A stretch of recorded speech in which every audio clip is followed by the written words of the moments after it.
Good morning po mga ka-friendship ko. Karating ko lang galing sa trabaho. Dito na naman ako sa ni Linlin, yung mama ng mga bata.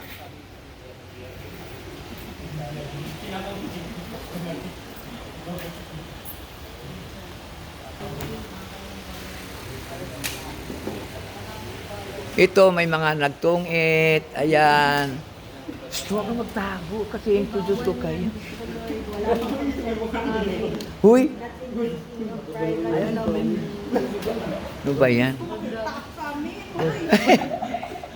Ito yung mga kapitbahay, mga friendship din dito. Nagsusugal sila, nagtungit.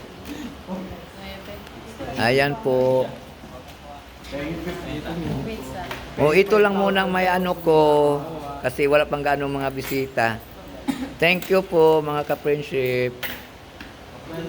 At ulit sa mga tumulong kay Linlin, maraming salamat po.